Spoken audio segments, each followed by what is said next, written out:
So what is your favorite thing about the holidays? Is it maybe the gift shopping and the gift wrapping? Is it the decorating? Is it the holiday baking or the planning of events and parties with friends and family? I would love to hear from you in the comments what your favorite things are. I know for me personally, I'm going to go with baking and decorating. Speaking of decorating, in today's video, I have 7 DIY home Christmas decor projects for you. These are easy peasy projects that you can do yourself. Even if you don't have things that are exactly like what I'm working with, I hope that you can take some of these ideas and be inspired and recreate them with the things that you have around. So let's get going. You may remember this mirror from a past thrift haul. I found it at Goodwill for $1.99. And here's what it looks like after I used just a can of gold spray paint from the hardware store to update the frame. I decided that it was a little too bright gold, and so I applied some Fusion Espresso Wax over the whole frame just to kind of dull that gold a little bit and take down the brightness. And it did the trick. It was a subtle change, easy to apply, but it was enough to just kind of tone that down. Then I'm using one of my Redesign with Prima transfers. This is the Sparkle and Joy transfer. We're going to use that to accent the mirror. So I cut out the pieces that I wanted to use, and then I find it's helpful once my pieces are cut out to kind of stage them on the surface that I'm going to apply them to. Just tape them down using some painter's tape. So that's what I'm working through here.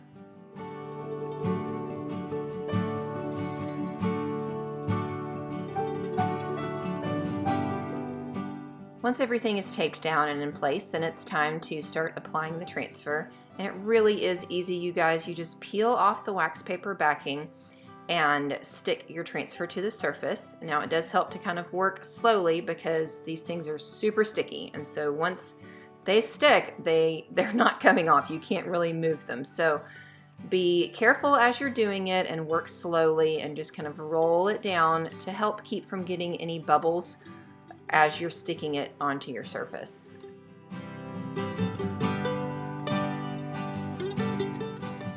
And once it's stuck down, you're going to take the little wooden tool that they give you and then just rub all over the surface of the design, paying careful attention to the edges.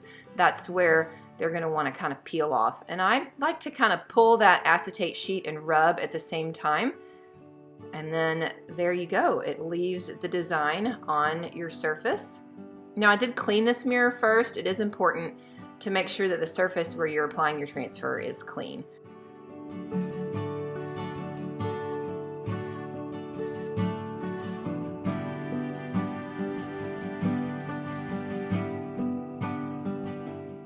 One more tip, if I'm putting a transfer on furniture, I always put a little bit of a wax on top of it just to seal the transfer.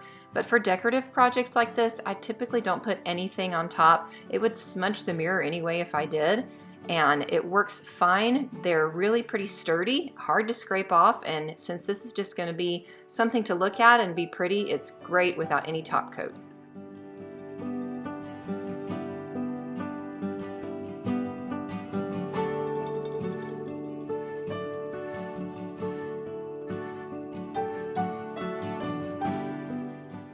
For our next project, I'm going to make over the back side of this sign that I found at Goodwill for just a couple dollars. When I flipped it over, it was nice and flat on the back, and I thought with a little bit of paint we could turn it into something different and make it a two-sided sign. So I cleaned it up with the Fusion TSP, which is what I always use to clean. And then this is a little bit of Fusion mineral paint in the color Raw Silk. I used a roller and then a brush just to kind of help get along the edges and make sure that the paint filled in the cracks. And I did wind up needing 2 coats to get it covered all the way, but it was super easy to get this paint on here. It stuck fine, didn't have any adhesive issues at all. So I'm going to use that same transfer that we just used for the mirror. This is the second sheet of the Sparkle and Joy transfer. I just love this kind of cross-stitch pattern and thought that it would look really cute inside the circle part of the back of this sign. So I'm just going to work at cutting it to fit using a razor blade and then scissors to kind of make the final cuts. But this is a great way to make, your money stretch a little bit. Like I said, this is all from one transfer. So one transfer and we get 2 projects out of it.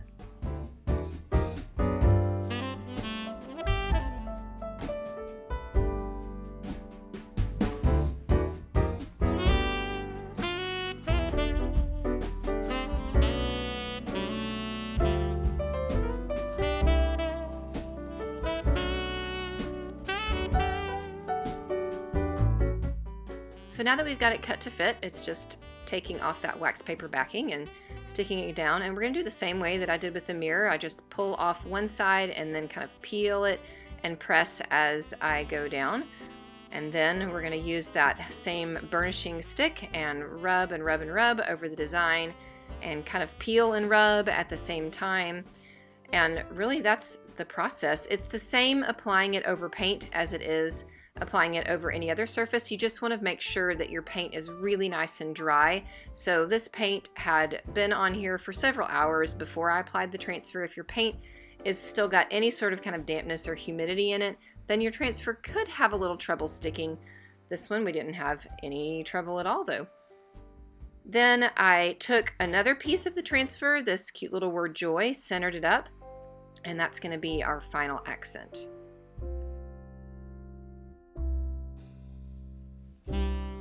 So just kidding, there was one more thing I did. I took a little bit of Fusion Rose Water and accented just around the edges.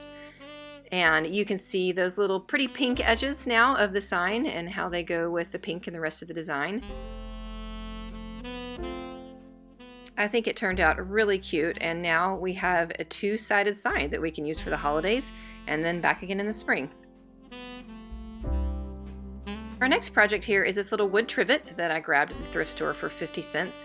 And you can see right there in the center, it's got those little wood inlays, and unfortunately one of them is missing. So instead of trying to put something in there and kind of fabricate it, I just decided to go ahead and add some paint to it, and we're gonna make it red for the holidays.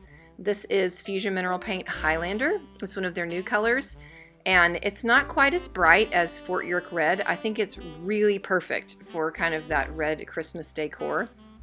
And, because this was wood, I did wipe it off a little bit, but I didn't have to sand it or scuff it. We just went ahead and put the paint right on. And it did take 2 coats because red, usually takes a little bit more. But it's now a cute little riser for a holiday candle, or I've used it as a little riser for a Christmas tree. It was just an easy upcycle of this 50-cent piece.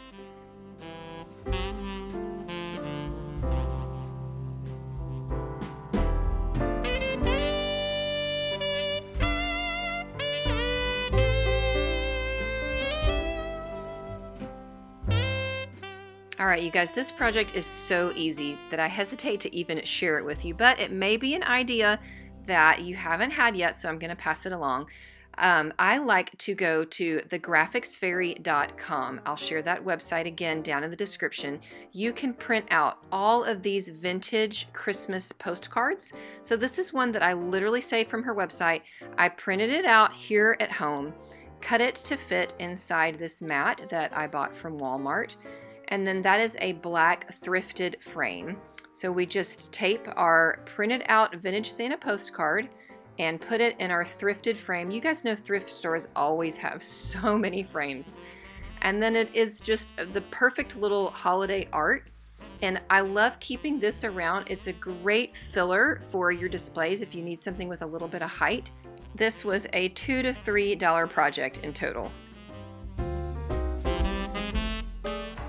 Okay, so for this project, we're gonna take this really nice, tall cake or pie plate stand that I found at the thrift store, and we're going to turn it into a little Christmas village. So I paid $8 for this. It is really nice heavy glass, and I'm for sure keeping it for myself. I'm going to reuse it for a cake stand, but I thought it would also be super cute as a little Christmas village. So over here I have just some supplies from the Dollar Tree, and that's what we're going to use to make this little village. Okay, to start with a snowy base, I'm actually using leftover spider webs that we had from Halloween. You know, those that you pull out and put on your bushes, and that's going to be kind of our snowy base. And then this is just a ramekin that I'm pulling out of my cupboards.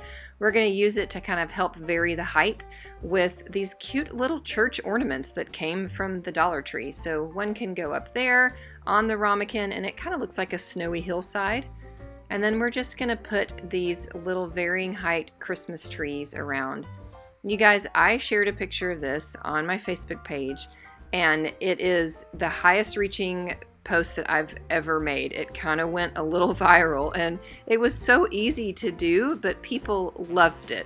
So I hope that you can run to the Dollar Tree and grab these same little things and put something together like this yourself, because it was for sure a hit.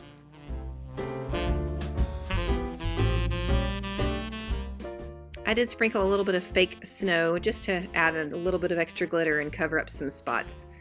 And that was it.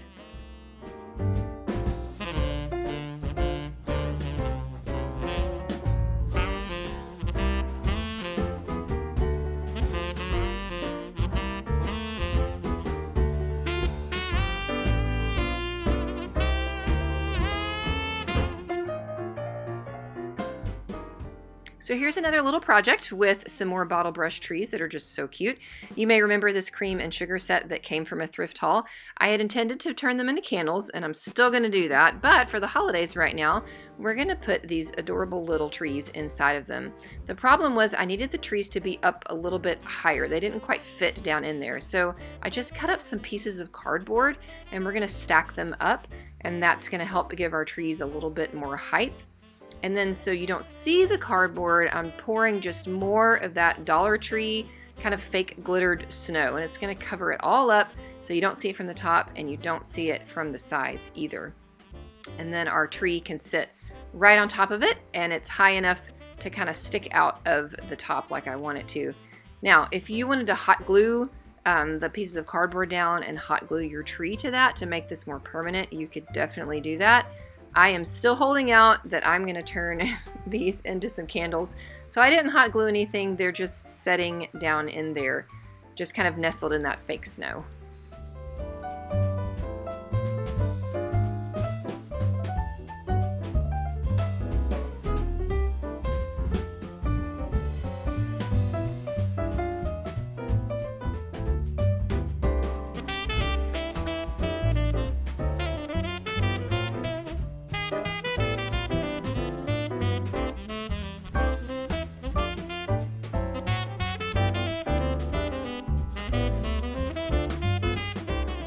Okay, so this last one is probably my favorite of all, and this is something that I've actually been putting together for several years now. I call it Christmas in a Box, and my kids are always super excited when it comes out because they know that that means it's Christmas time. And you may not have these exact items that I'm using here, but you can recreate this in your own house using what you have. So let me just walk you through how I'm going to pull this together. This box I found at a flea market for just a couple dollars a long time ago, and look at that vintage green and red paint. It's just kind of screaming to be turned into some Christmas decor. We're going to use another ramekin and use it to add some height to just this kind of mass market vintage, florist vase. And then I'm stuffing in the base. It's Walmart sacks or craft paper, anything that you have to kind of fill it in.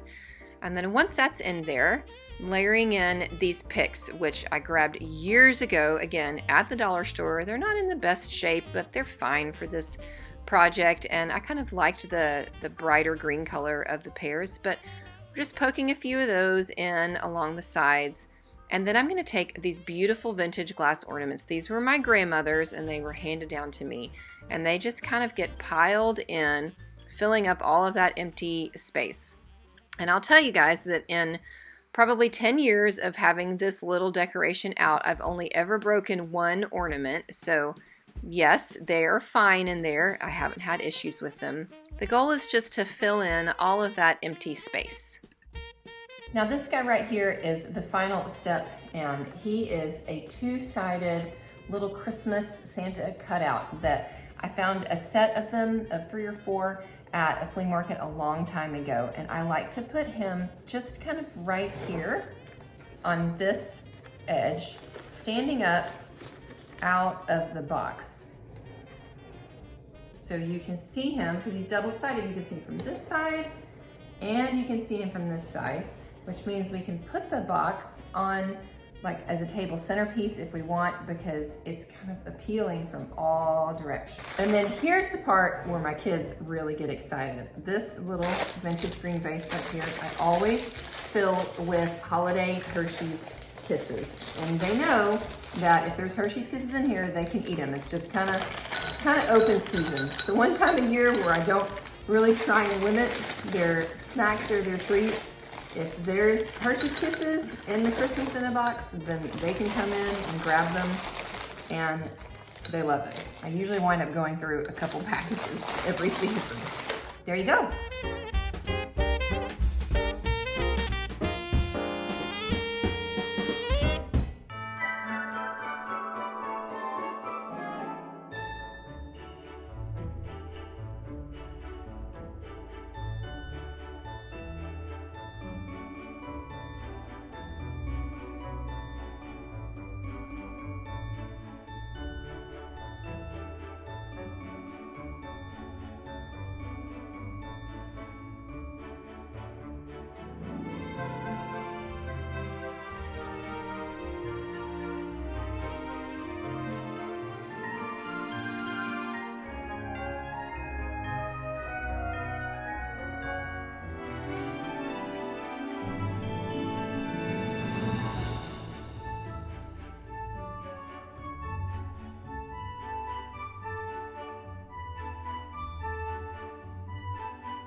Okay, that's what I have for you guys today. Thank you so much for being with me today. I hope that you were inspired to have fun and to play around with decorating for your home. That's what we're doing here. We're having fun. We're just enjoying expressing our creativity in ways that will bless our family and create beautiful spaces to make our family holiday memories in. So y'all have a fantastic holiday season.